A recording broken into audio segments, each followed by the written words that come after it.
ngày ní trong sập đà chẳng miền pì chẳng chẳng nhâm nhôm mà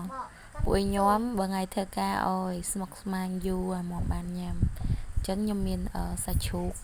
chụp tay ngày nắng miền sama một tề hơi chỉ môi nắng sạch trung mòn đã ngao li cho kia hay ngày ní nhâm miền kia cream hay chỉ môi nắng về hư chẳng dừng liền sầm ạt về sạch thái đã linh về chơi chẳng má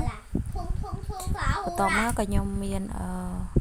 ไตรชาได้จังไตรชาខ្ញុំដាក់លីងជាមួយគ្នាដែរ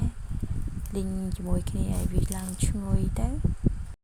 បន្ទាប់ពីយើងលីងហើយយើងដួសទុកវាមួយឡែកទៅហើយថ្ងៃនេះអត់មានបន្លែអីច្រើនទេ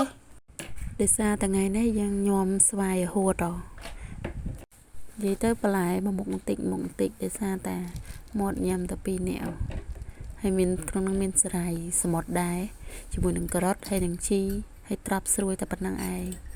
ដាក់ញោមហើយទឹកត្រីយើងលាយតាមចំណង់ចំណូលចិត្តរបស់យើងទៅ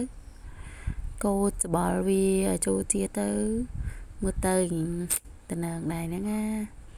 គាត់ថាយូរបានធ្វើញ៉ាំម្ដងចុងសប្តាហ៍ព្រោះដោយសារថ្ងៃធម្មតាអូយដោយសារម្ហូបអញ្ចឹងវាអញ្ចឹងចប់ហើយសម្រាប់បុនឆាយគឺកូនត្រីចៀនជាមួយនឹងម្សៅ favorite របស់គាត់ហើយ